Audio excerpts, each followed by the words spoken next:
Welcome to Chit Chat Money. On this show, hosts Ryan Henderson and Brett Schafer interview industry experts and riff on the world of investing. As a quick reminder, Chit Chat Money is a CCM Media Group podcast. Ryan and Brett are also general partners at Arch Capital, and Arch Capital may have positions in the securities discussed in this podcast.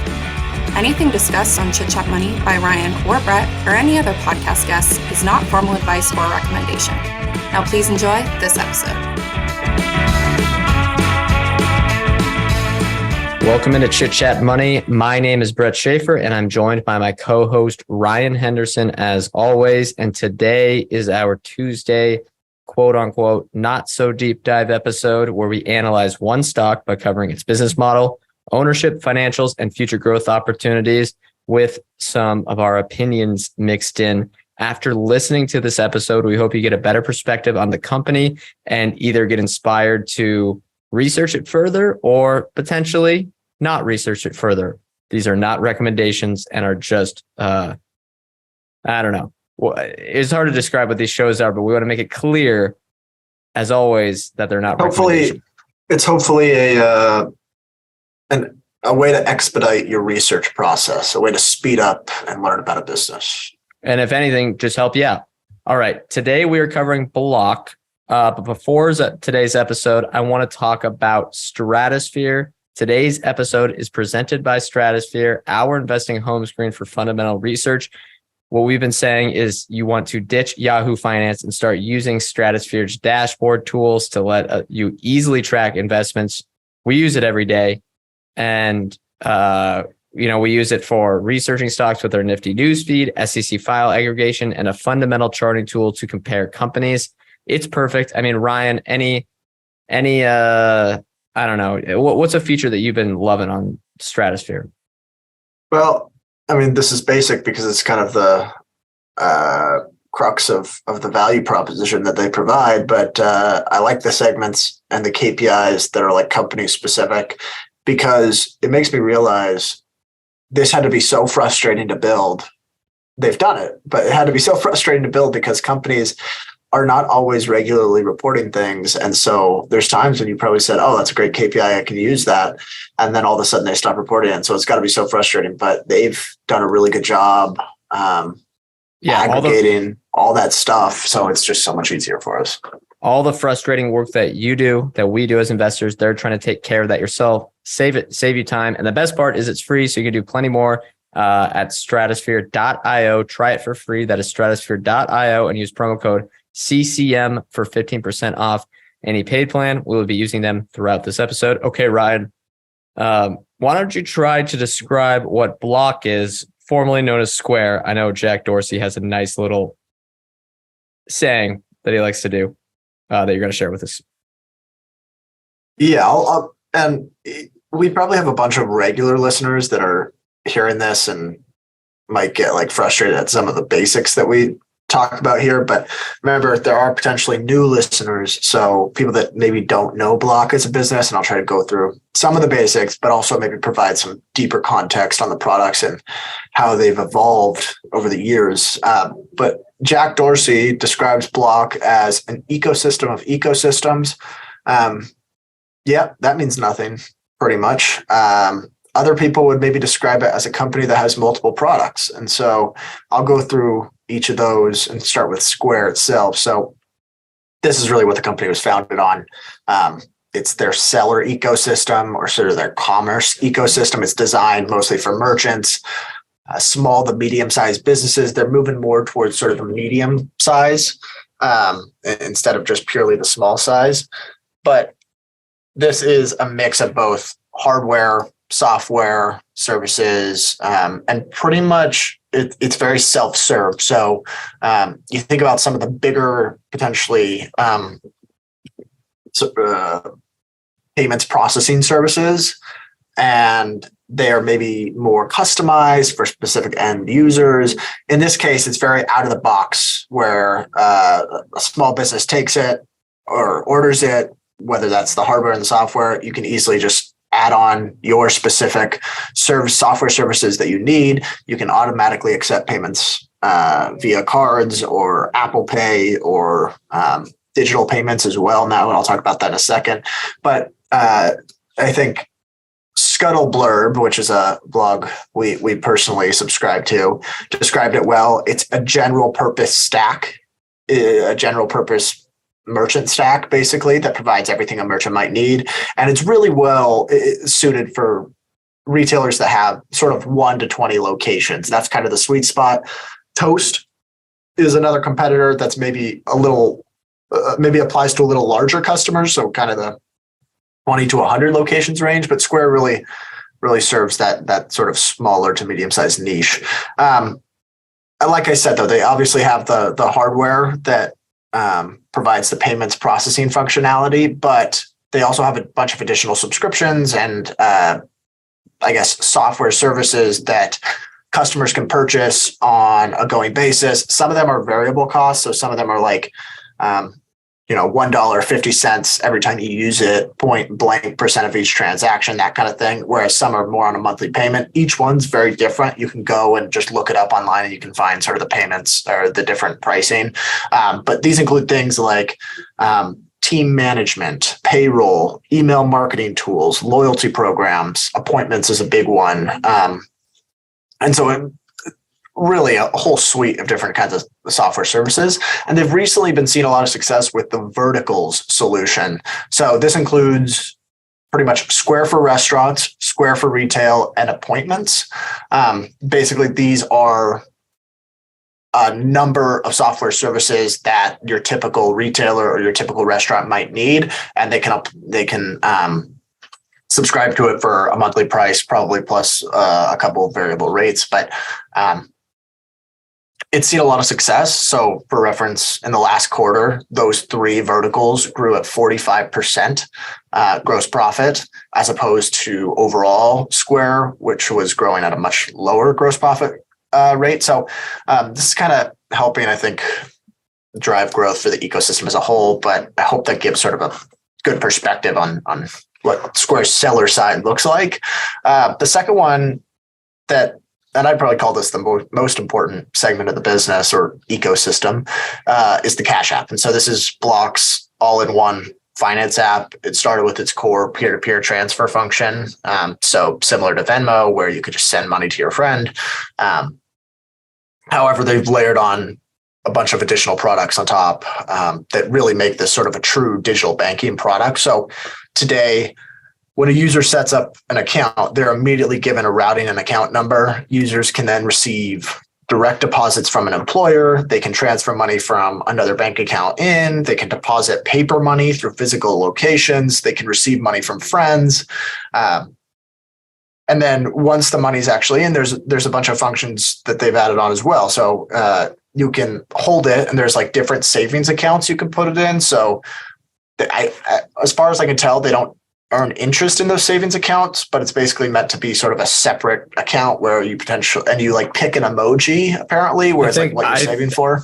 I think we should have confirmed this. I think they earn interest on some stuff, but again, they are not a regulated bank on the consumer side yet. So again, they can't be as robust with their lending stuff right now.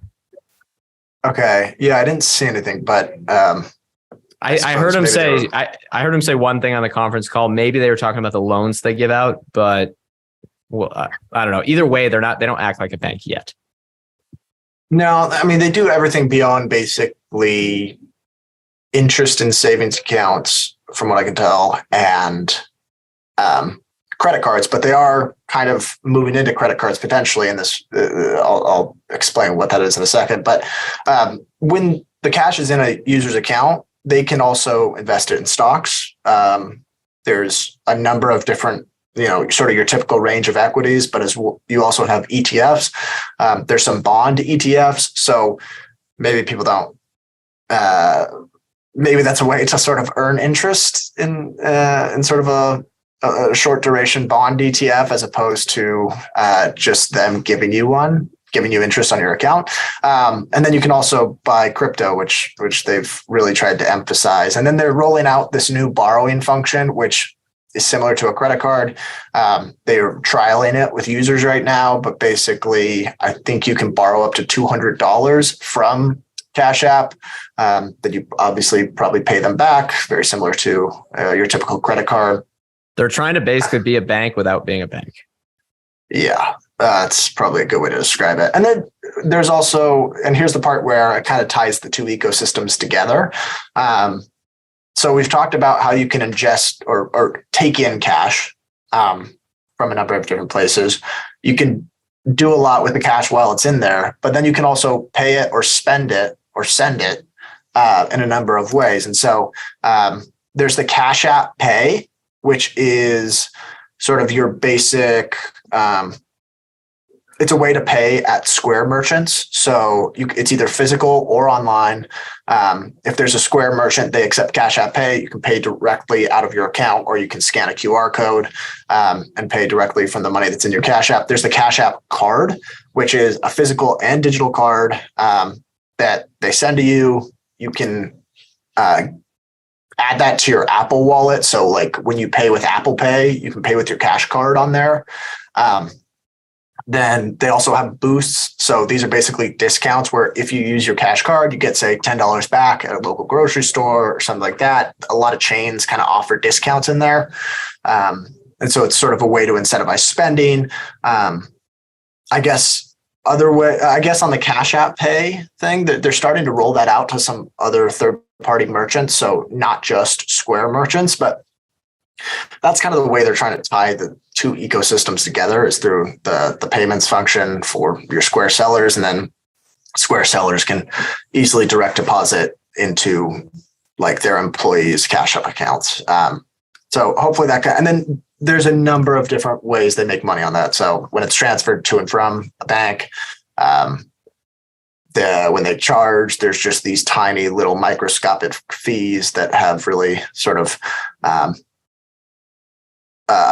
added up to a lot of gross profit. I think it was more than $2.6 billion in gross profit over the last 12 months for Cash App specifically. That is correct. And I'll have a chart of the Cash App gross profit in the newsletter, which people should subscribe to. And then the other three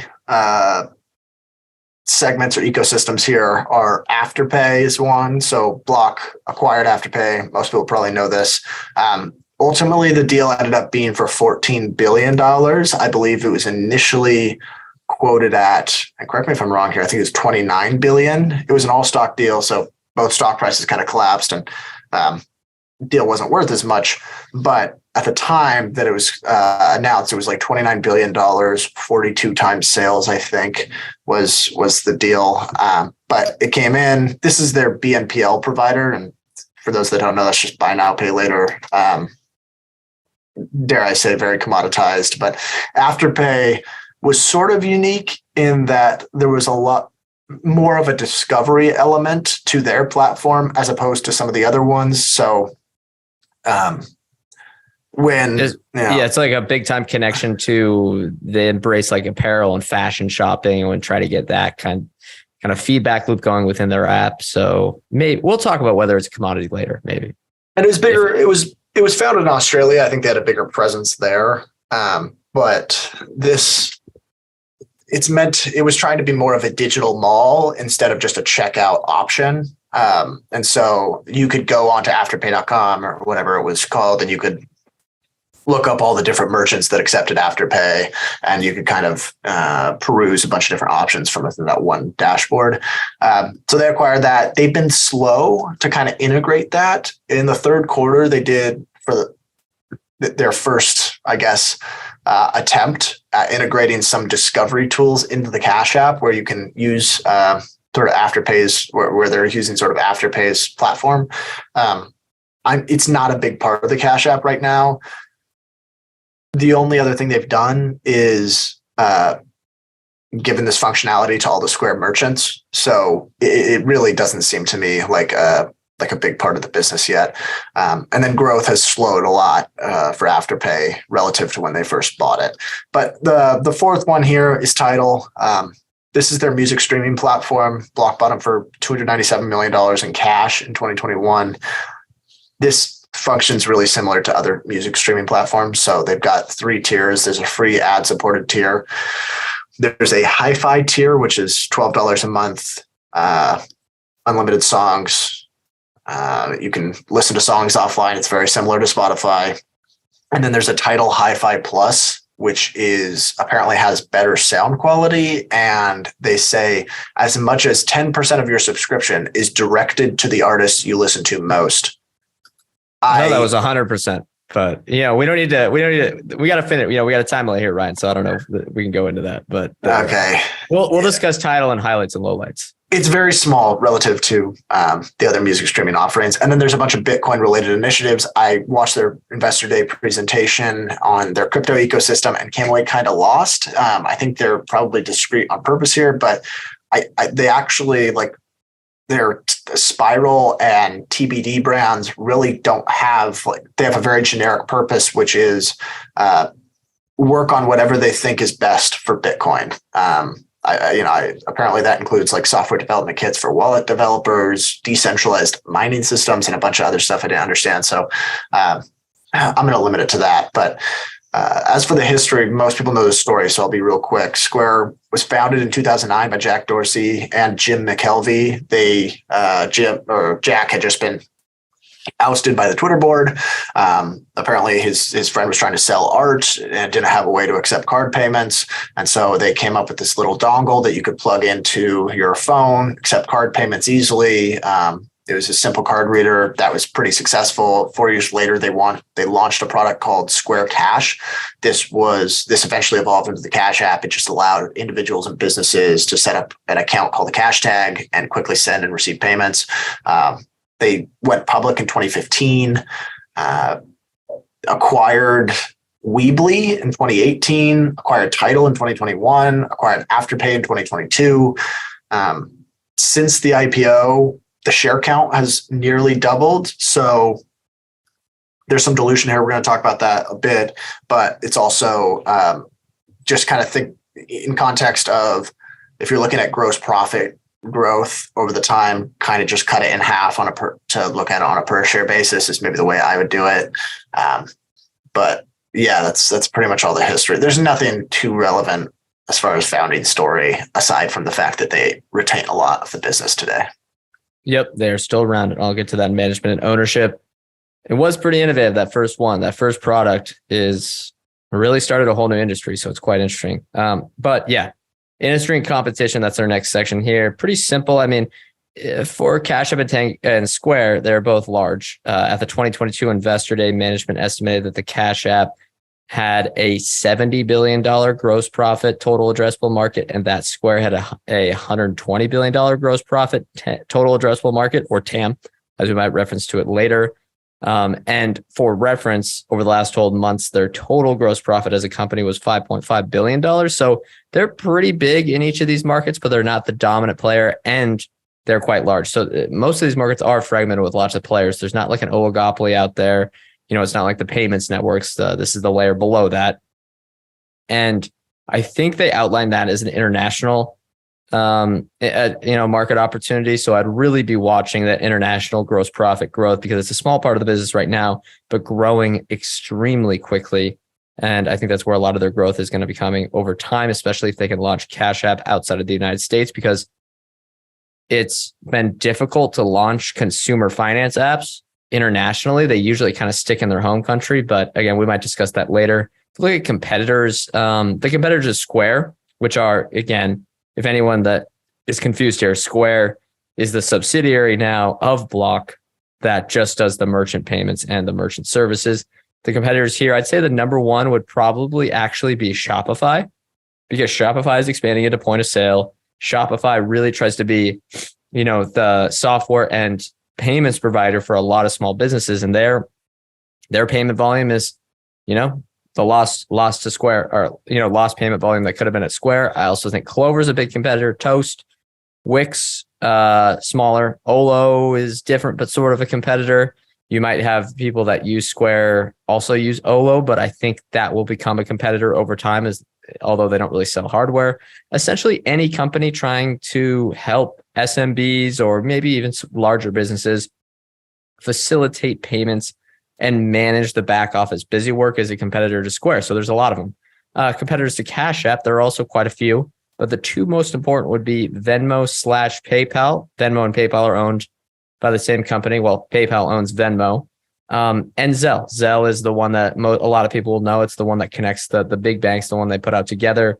Those are the two largest in the United States. However, even though Cash App is they came in late, you might have said like Venmo has an early start, Zelle has all the established, accounts at all the big banks. Cash App is doing quite well. They're now the number one most downloaded app in the United States in the finance category. If you look at the free downloads that I just screenshotted today from Sensor Tower, Cash App's number 1, PayPal's number 2, Venmo's number 4, Zelle is number 5. But right now, number 3 is TurboTax. So I think outside of tax season, we're looking at those as kind of the 1, 2, 3, 4 competitors to Afterpay. There's a lot of them as well. Affirm, Klarna, PayPal, plus many more. Apple is also rumored to be launching a buy now, pay later product for Apple Pay, which is huge. I guess I should have. Well, Apple Pay is not really a competitor to Cash App because a lot of people can put their Cash card onto Apple Pay. If you go right, so it's like sort of competitor, sort of not. But kind of in front of me.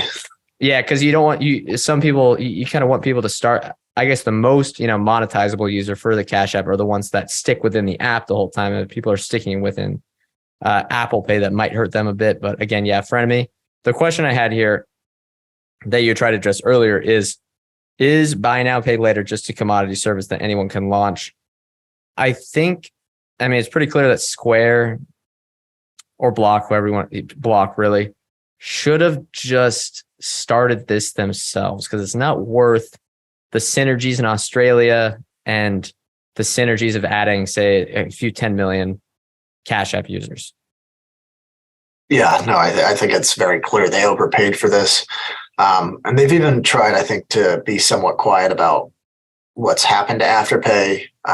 But I remember seeing that gross profit at Afterpay was growing like 75% year over year prior to the acquisition. And I think now it's at about 6% year over year. So obviously a deceleration that doesn't warrant the premium they paid, but it's, I think PayPal showed that this can be a commodity and it can be developed in-house.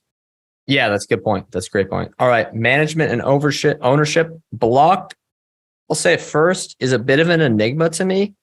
There are some things I really, really like. And on the other hand, there are some things I really dislike. For one, all right, let's just go through the notes. The founder, chairperson of the board, and current CEO is Jack Dorsey. As Ryan mentioned, Dorsey, started this company from scratch and it really has turned it into the behemoth they are today. If we look at something interesting I saw in the proxy filing, there was a proposal to change the dual class voting power. They have Class A and Class B shares to one, share class and one vote apiece.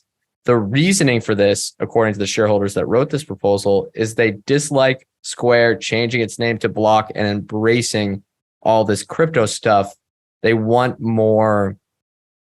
I think they were requesting it from the board of directors. And just from the having the ability from the shareholders to have oversight on Dorsey as he kind of goes off onto his wild adventures in crypto. If you look at Dorsey and his co-founder, McKelvey, they have over 50% voting power as of the latest proxy due to their dual class shares. So yeah, I think we'll probably talk about that either in highlights or lowlights, but I think that's important for people to note. Executive compensation at Block is very simple. They pay base salaries and give out a lot of stock options to executives. I didn't see the base salaries were not too large at all. Dorsey gets a $2.75 salary, which isn't a typo. That's kind of the rate that, on a payment that people get. So that's why they do that. He basically is getting zero money and he gets no stock awards or other personal benefits, which I liked a lot. Remember, we talked about Zuckerberg getting $0, quote unquote, compensation, and then getting $30 million of security paid for by the company. Dorsey, and I think maybe because he doesn't like Zuck very much, but I doubt it's that. I think they just want to show that they're trying to be, rational for shareholders, is they do not do any personal benefits to executives. They make everyone pay that personal stuff out of pocket. You don't see that very often, which I thought was great. However, or go ahead. Well, when you're a part-time CEO, you can offload some of the costs to the company. But maybe he's no longer a part-time CEO. So this next proxy, we'll see if anything changes. That's true. That's true. I guess check that for sure. Either way, though, they talk about executive compensation being simple, which I like. But for some reason, and this is another on the flip side kind of thing, the board of directors still think it's reasonable to hire a compensation consultant, which is doing, I don't know what they're doing if there's just the simple options plus base salary, but who knows? Total executive compensation 2021 was $38 million, which is really not bad considering how much gross profit they generate. On the other side, there were quite a few related party transactions on the proxy. All seemed kind of fine to me, but it always rubs me the wrong way. I mean, for example, it looks like they signed a software deal with the CFO's husband when there were probably quite a few other vendors that they could have chosen. So I just don't like that. But again, when I saw the related party transactions, all of them seem fine. It wasn't a reason to sell or anything, but they may have got a discount. Who knows? Maybe it's fine. I mean, one of them was like the Shake Shack CEO is on the board and they use Shake Shack in their boost initiatives, which is not a big deal at all. But again, it's just something to track. If we look at ownership, nothing crazy. Dorsey owns 9%, McKelvey still owns 2%, and then you got the classics: Vanguard, BlackRock, Morgan Stanley. All right, earnings, Ryan. What do you got for us? Yeah, I think the important part to understand about the ownership is that between Jack Dorsey and James McKelvey, they have 54% of the voting power, so they control the company. So when we talk about that proposal to make all shares equal in voting power, that's probably why there's a bit of a reluctance. They're not, and they're not going to. He's not going to vote that. Yeah, and even if it goes down over, we're going to talk about dilution. Even if dilution goes, makes their thing, voting go to say 40% voting power, it's still it would be super hard to get that many votes together. You really need, you're not all shareholders are going to participate. So it's not just like, oh, they're going to go below 50%. Now we're fine. No. They got to go way, way below 50%. There's only so many funds that could take a massive activist stake at today's valuation, even if Jack Dorsey and the other founder had 40%. So anyway, let's talk earnings. This is really a business where you want to focus on the gross profit, because recently, I guess 2 years ago, there was this accounting change where they had to record Bitcoin transactions as revenue. Basically, they were recording I want to make sure I get this right. Ultimately, their spread on the Bitcoin transaction was very, very small. That's what the revenue should have been, and they were reporting it that way. However, I guess GAAP or whoever the regulating body came in and said, we'd like you to do it this way. And so since that point in time, it's just best to focus on gross profit. And so they do about $5.5 billion in gross profit. That's 33% gross margin, but really just kind of think of gross profit as the top line. Half of that basically is the Square ecosystem. The other half is the Cash App. And then 1% roughly is Bitcoin trading. They generated, over the last 12 months, they generated about $300 million in free cash flow. So not a lot of the gross profit dollars really trickle through to free cash flow. And they give out a lot of stock-based compensation. So, and an increasing amount of stock-based compensation as well, I should say. So it's kind of, they're not profitable. I would say they're break-even profitability wise. Is that a good way to describe it? Yeah, that's fair. Yeah. Right around break-even. All right, let's talk most recent quarter. Gross profit in aggregate grew 38% year over year. That was actually that was boosted by the Afterpay acquisition. If you exclude that, Square ecosystem gross profit was growing at 17%, and Cash App's gross profit was growing by 37%. Cash App is still sort of the growth engine here, although Square was growing at a healthy rate as well. Negative free cash flow during the quarter. Just in terms of the sort of two drivers there, Cash App continues to grow really quickly. They've got just under 50 million monthly transacting users, growing 20% year over year. And then the gross profit per transacting user continues to grow as well. Square ecosystem is doing well. Like I mentioned, they are having success selling the vertical solutions. So the Square for Restaurants, Square for Retailer, or whatever, and appointments. And then the GPV mix, which is the payment volume for the business, it continues to skew towards higher or larger companies. And so the percentage of GPV that came from businesses with more than $500,000 in annualized volume was about 40%. That was much lower last year. So they're kind of moving towards enterprise or larger businesses, whether that's intentional, like through their direct sales staff, or that's also might just be a byproduct of that segment growing quicker. Either way, I think that's a positive just because the retention on that is probably higher. Last thing I'll mention, they record $330 million in adjusted EBITDA. I'm going to talk about that in a second, but I would take that with a grain of salt. That's not close to free cash flow at all. As for the balance sheet,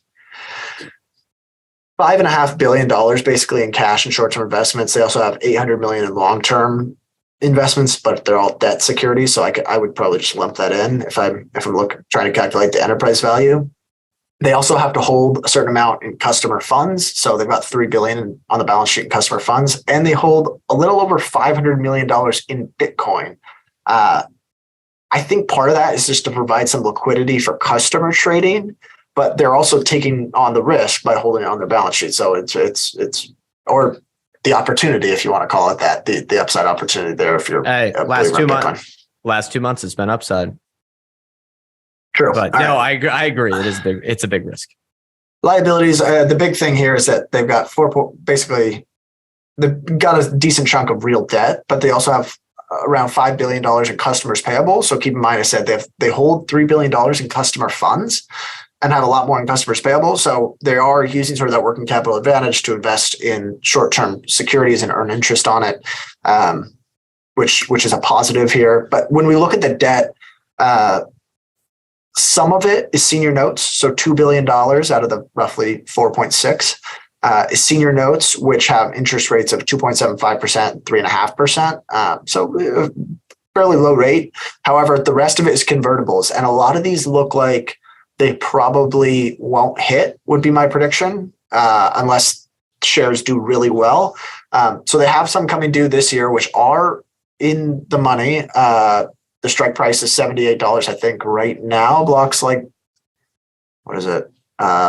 80 or something like that. Yeah, $80.50. So those can be converted to stock, but the rest of these are due in 2025, 2026, and 2027. And they have share or strike prices of $121 a share and basically $300 a share on the other ones. So either you're getting some dilution in the coming years, or you're getting more likely debt repayments. If you're getting dilution, you've done well as a shareholder. So there's probably not that much to be frustrated about, but I think more likely you got debt that has to be repaid. Just kind of to consolidate it, they basically have $300 million in net debt. So the enterprise value is really close to the market cap here. I think they have more than enough cash and earnings before basically EBITDA to pay off their debt. So I wouldn't be too concerned. Yep. And then you're not including leases there. I think the enterprise value I used with leases, but it's not going to make a huge difference. Yeah. Do we want to talk valuation real quick?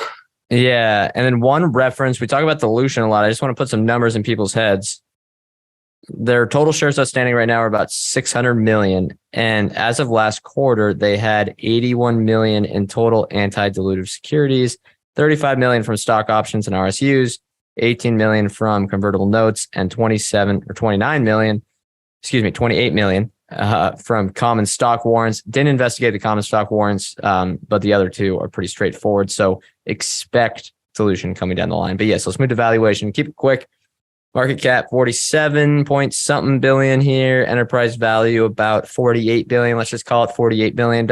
And the two numbers I'm looking at, because operating income's negative, free cash flow, I guess we can use EV to free cash flow, 300 plus, but it's not really going to be useful. It's really EV to gross profit. And that's the only one I think that's any sort of useful. And then you have to project what the true margins are going to be over the long term. EV to gross profit is 8.7. Not too expensive, not too cheap either. But let's move on to anecdotal evidence. Ryan, what do you got? I don't use the Cash App anymore. I used to. And I re-downloaded it this morning, and it's cool all the stuff they've added. I think if I wasn't sort of grandfathered into the bank my parents were using, this would probably be one of the first places I'd explore trying out. I wish I had. Do they not have good connectivity to the Cash App, or What do you mean? like, I don't know. It's just like not too hard to connect your bank usually. No, it is. It would maybe function as my primary bank account. Right. Except for the fact that they are missing some features like a credit card. But potentially that gets rolled out. Either way, basically, if I didn't have access or easy access to the traditional banking system, I think this would be one of my first spots. Or if I used it like regularly, like I use Venmo, that potentially I'd still have it downloaded as well. I also downloaded Tidal. Looks cool, but I mean, it's just too far behind in terms of adoption, I think, to compete with Spotify or Apple Music. I've always thought of Tidal as an art project, which is not good for a public company. I think Jack Dorsey basically paid $300 million to be friends with Jay-Z. Yeah, and is going to pay more over time because that unit loses money every year. All right. My anecdotal evidence. I used to be a Cash App user. I used the Cash Card. I kind of, while we were investigating, buying the stock, I think it's after we owned it previously, which has been for a few years now since we've owned it. I wanted to use some of their products just to get a nice feel. You used to use the Cash Card. I used to love it because they would give me, 10% off boost for free when I was spending with the card, which is great. It's better than anything you get on a credit card. I was like, all right, this is awesome. I guess those were a little unsustainable because you're earning 2.75% when reality actually lower on those credit card fees. So they stopped offering them. And then I didn't really find any uses for it anymore. Didn't want to do Bitcoin trading, didn't want to do stock trading on there. I have a bank account that works fine. So I ended up stopped using it, and I guess I just stopped keeping money in the account. However, though, looking at those numbers that Ryan mentioned, looking at the Cash App numbers of the last 3 years, I think I'm an exception here. So I wouldn't take that too much to heart. I mean, the business is still doing phenomenal. Future growth opportunities, though. Ryan, what do you have for us? Mine's the combination of the Cash App Pay and the Cash App Card. So for starters, you've talked about it here. The Cash App Card or the Cash App Card is growing pretty quickly. 36% of Cash App monthly active users are now monthly card users as well. It was just 29% last year, and the overall user base has grown too. I think during the Investor Day, they said Cash Card users drive 5 times as much gross profit as a non-card user. So the higher the penetration rate of card acceptance or adoption among the Cash App users, the better. And then just beyond the Cash Card, Cash App Pay users it's kind of new, but it's a good way to add further transaction revenue on the Cash App. So for those that don't know, Cash App Pay, I already kind of described it, but it allows you to pay any Square merchant directly from your Cash App account. It can be physical or digital. They also are trialing this with some non-Square merchants. It'd be interesting to see if this kind of gets well adopted. And then there's an interesting anecdote from the conference call. 60% of Cash App Pay volumes are now from customers who aren't active in the Cash App Card. So it's additive, it's incremental. It's not just kind of cannibalizing the card transactions. It's really adding new transactions that weren't previously made on the Cash App. Yeah, really. I mean, the execution at Cash App has been great. And it seems like they're trying to, they're great with cards, right? But they're trying to embrace some of these non-card or, card not whatever. You hold your phone over to something and it's QR code, or you're holding it over and it kind of, pays for you, which is, Apple Pay, Google Pay. And yeah, there's usually a card connected to that. And Venmo, I guess, has tried to do this as well. It seems like, and it's not really, gotten mainstream in the United States, but it seems like there's going to be steady growth through these products because over time, phones are just much, everyone's got their phone on them. It's much easier to pay, or even with your watch. Because taking the phone out of the pocket is too much. It looks snazzy though if you just pay with your watch. I gotta say, you do look cool. Okay, mine. All right. there's plenty here. Like, for one, if you watch their investor day or listen to them, there are plenty of growth opportunities that they talk about for shareholders, but I don't believe in a lot of them. So I'm going to choose one I think is more important for their future growth and moat expansion. And it is upselling Square business customers to more of their products. They've seen consistent traction with this over time. There's a nice slide from the investor day that shows gross profit from customers who use 4+ products at 40% of overall gross profit, up from less than 10% in 2015. And looking at the chart, I think it changed or got better every year from 2015 to 2021. And I'm assuming it got better in 2022 as well. This will not only be a growth driver, but I think also drive gross retention for these businesses, because if you're using more of the products, it's going to be harder to switch. We increase those switching costs. And there are economies of scale eventually where only few people out there can really offer all the tools that Square can offer. It would take many, many years to copy them. Okay, highlights and lowlights. Ryan, what do you like? What do you dislike here? I'm assuming, and these ones might be more because we're going to agree pretty heavily here. I think we might have a lot of the same things. Yeah, the execution at their two core services have been really exceptional. The unit economics at Cash App are just incredible. Cash App is an absolutely wonderful business.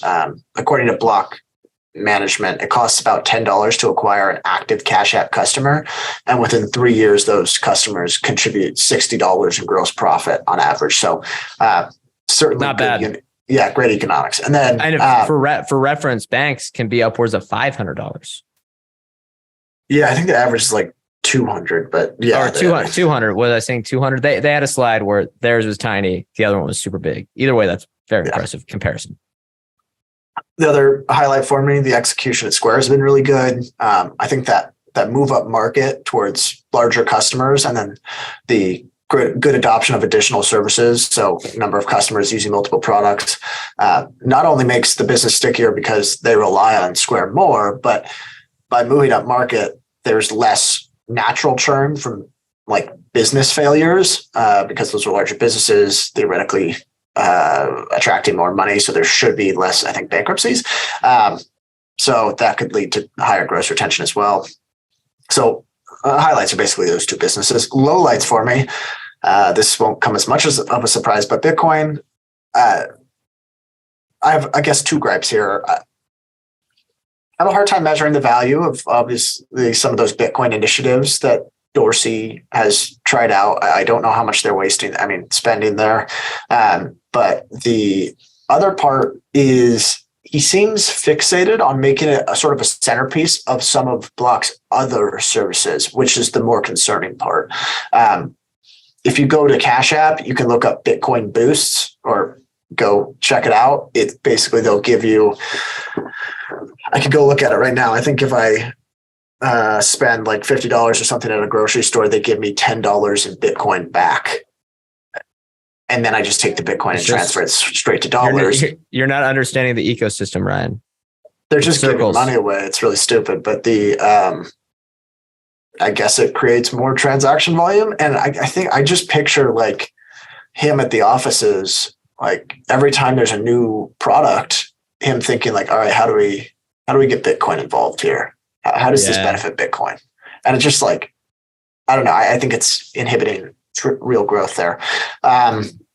The other part, and this is maybe the thing that frustrates me the most, and it's just my general gripe, some of their financial reporting feels pretty dishonest. So in the conference call, they said, we delivered strong profitability during the quarter with adjusted EBITDA of $327 million. Over the last year, stock-based compensation grew by 60%. And it is like, I want to say it was like $250 million in stock-based compensation out of the $327 million in adjusted EBITDA.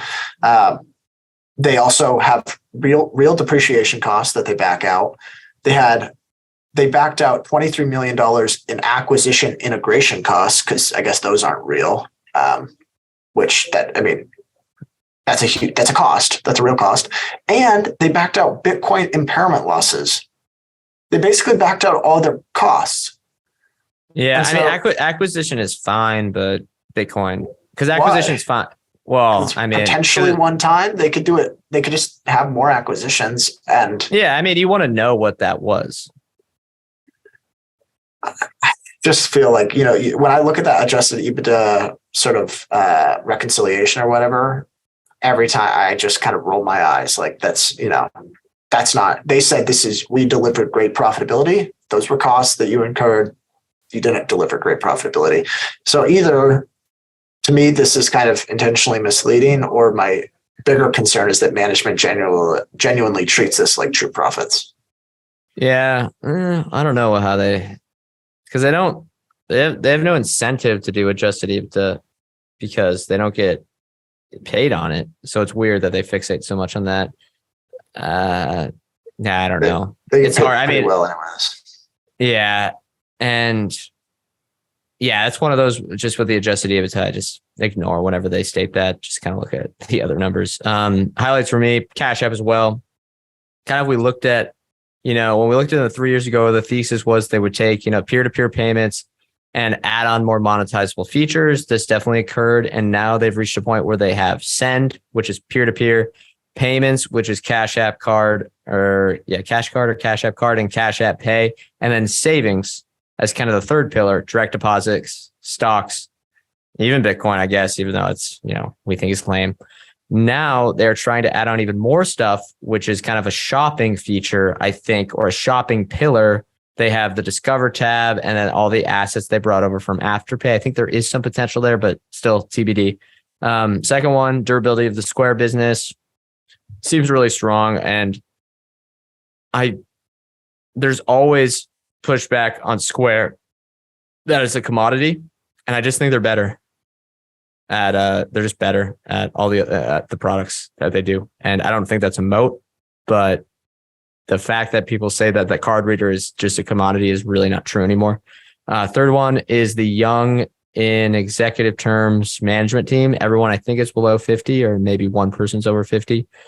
And over time, I think it's shown that they've been able to act with, agility and act quickly. I have some lowlights kind of on the flip side of that, but I think it comes with benefits as well. And then fourth one, the international growth has been phenomenal with a gigantic opportunity ahead. So I think there's just a lot to like there. Lowlights, purchase of title. We talked about this already. Purchase price was $300 million, but could end up really costing them $1 billion in adding up the annual losses. They're in the 30s on the audio app store charts right now, and Spotify, YouTube Music, Apple Music populate the top 5. So they're not even close here, and nothing's changed since they talked about it. And I think with Jay-Z on the board now and Dorsey being friends with him, it's unlikely they will sell it. It's not going to happen. Second, Bitcoin investments. You already talked about that. On the young management team, they seem to get caught up in a lot of new projects and make a lot of irrational decisions sometimes. Was the Afterpay acquisition a good fit for them? Yes, it was a good fit. Was it way overpriced? Yes, and you timed the top of the bubble. Was title a dumb move that should have been contemplated a bit longer? Yeah, it probably should have been contemplated by the board of directors. Was all the crypto stuff a bit much? Yes. Like some companies invest in crypto or explore it, or maybe they all say they're exploring crypto just to make the investors, the analysts happy when the Bitcoin prices are mooning, but they took their whole identity and they renamed themselves Block. So it's just too much. And I think an older, more seasoned management team would probably not get into these hype cycles. But again, there's positives to that. But that's all I have. Bull case, Ryan, as we wrap up here for you. Change to the share structure. That'd be huge. If that actually happened and votes went 1-to-1, it would allow someone to step in, really let the Cash App economics show, cut the Bitcoin costs, cut the title costs. An activist would be in there the next day. It would be an incredible. The stock would jump, obviously, I think. But if the management team stays in place that's currently there, that I think they'd have to rein some costs in. But I just want to put some numbers down for context. If over the next 5 years, gross profit grows by 10% annually, and 20% of every gross profit dollar turns into free cash flow, which is about how much turns into adjusted EBITDA right now, Block would generate just under $2 billion in annual free cash flow. EV is just under 50 billion. So, could probably 10% growth. 10% gross profit growth, 20% of gross profit goes to free cash flow. So honestly, I think those are probably, maybe I'm conservative on the gross profit assumption here, but $50 billion on $2 billion, $50 billion market cap today versus $2 billion in theoretical free cash flow 5 years from now. I think you have to assume that gross profit grows a lot faster and they generate more free cash flow than I'm projecting here, because those returns would not be great. Yep. I think you have to expect probably 20% or higher. But hey, in the past, on my bull case, it's been higher. 34% compound annual growth rate since 2018 for gross profit per share. And that is per share. So gross profit in general has been even higher. Yeah, Cash App's not going to grow as quickly in the future, but still, I think, it's doable. You just get expenses and headcount rationalized. I think if you get that, EV to gross profit is a little below 9.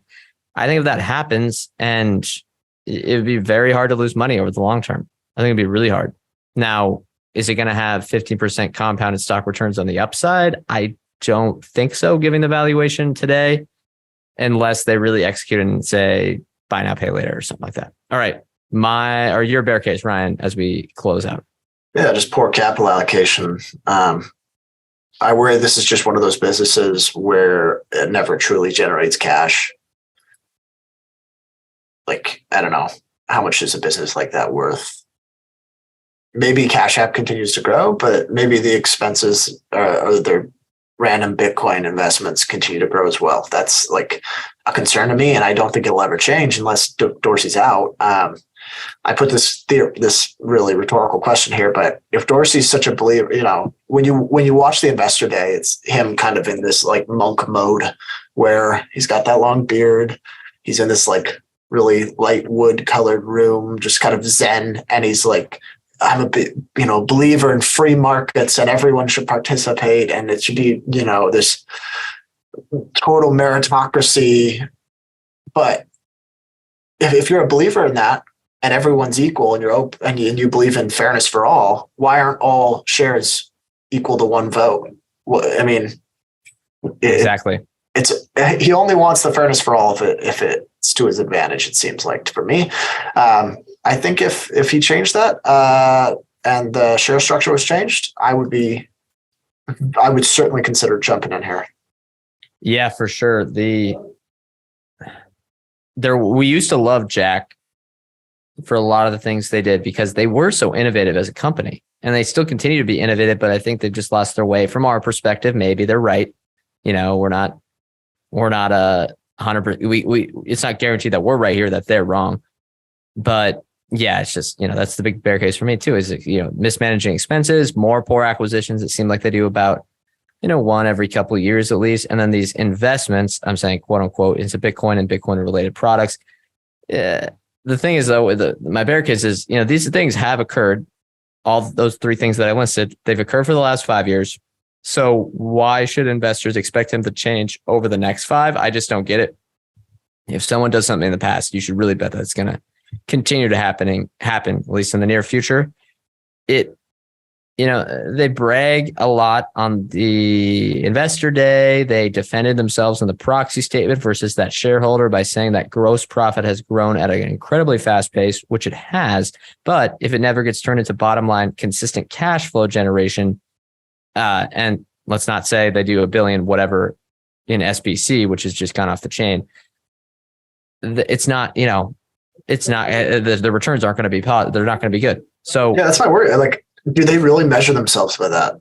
Yeah, like I think gross profit per share, because they can put as much as they want into operating expense if that's how they measure themselves. Yeah, I know. It's because that's all that they talk about that a ton. And well, they talk about gross profit, not gross profit per share, which I guess is even worse. But I fear that they just want to be large and they don't care about optimizing for shareholders, which, it's a fear we have with a lot of companies. But I think with this one especially, it's a big concern. Okay, wrapping up, more or less interested. I think, Ryan, we're in the same boat here, right? I'm more interested if the share structure changes. Yeah, I'm more interested. I would be thoroughly considering a position. I just can't do it while Dorsey's there. Yeah, I think either Dorsey, you really have to see him say, I was wrong about Bitcoin, and like kind of, really admit that it's over. I would actually love Bitcoin to go to zero so he would forget this. But it kind of say like, we're not doing any crypto again. It's all going to be whatever. I doubt he's going to do it because he seems so, it's religious for him. And they changed this dual class structure. I think it'd be great. It'd be great. If he's gone, it's super interesting. Probably not at this price, but it's definitely going on the watch list for sure. I'm in the same boat. Okay, that's going to do it for this episode. Remember, subscribe to the newsletter to get show notes, charts, everything great for this episode. It's in the show notes of these podcast links. The link's there. You just click on it and subscribe. You'll get it in your email inbox, or you can search Chit Chat Money on Substack. If you like watching these episodes, seeing any screen shares we do, you can do that on YouTube or Spotify. And if you enjoy the show, the easiest way to support us is to give us a review on either Spotify or Apple Podcasts. It takes 5 seconds out of your day. Remember, we are not financial advisors. Anything we say on this show is not formal advice or recommendation. We are general partners at Arch Capital, and clients may hold securities discussed in this podcast. Thank you all for listening. We'll see you next week with American Express, right? That is correct. American Express going for the older company that has done extremely well over the long term.